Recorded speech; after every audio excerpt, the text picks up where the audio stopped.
Hey, Dr. Wallace, moving around again, making another run. Got home from that elderberry run and realized there was something else I didn't get, so I'm rushing back out now to go do that.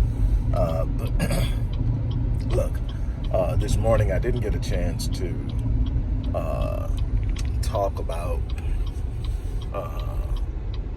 the importance of being positive and all of what's going on right now.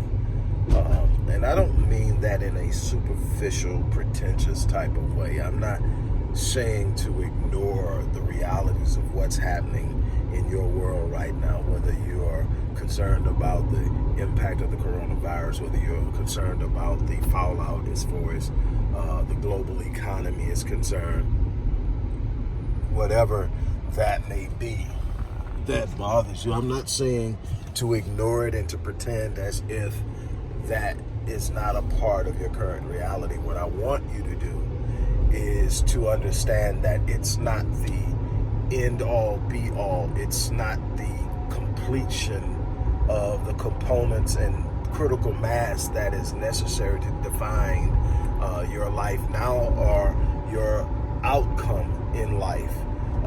There are going to be challenges. This is just one challenge in a series of challenges throughout your life where you have to decide within yourself how you're going to respond to the challenge.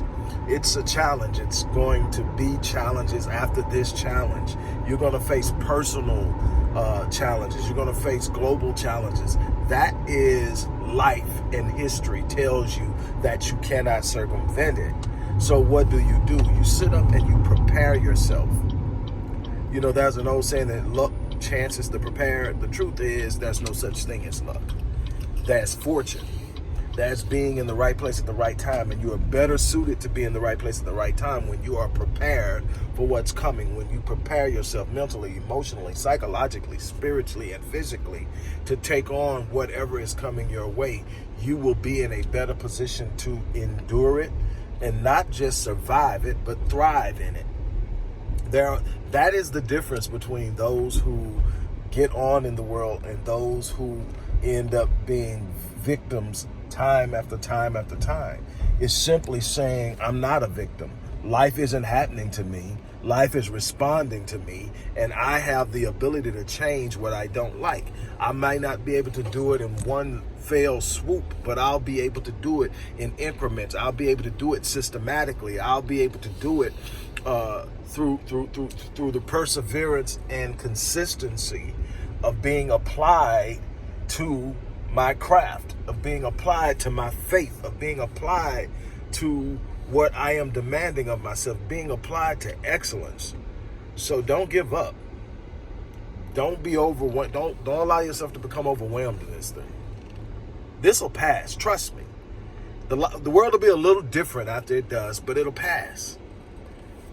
Prepare yourself to adapt to new opportunities.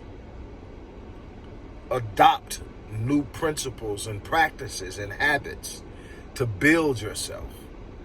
And on that note, I'm going to get ready to get off of here. Don't forget, we're still doing the 30-day challenge, and now we're doing a 90-day holistic health challenge in celebration of my surviving my heart attack. We're going to get this together. We're going to get right. We're going to get fit, and I mean in every way possible. And I'm challenging you to join me on this thing, and we're going to build better lives. We're going to take on this whole scare from a different approach. We're not sitting idly by waiting to see what happens. We're going to be a part of those who create this new reality that's going to be what comes after this. And I'm challenging you to be a part of it. On that note, I've got to get out of here. You guys have a great day.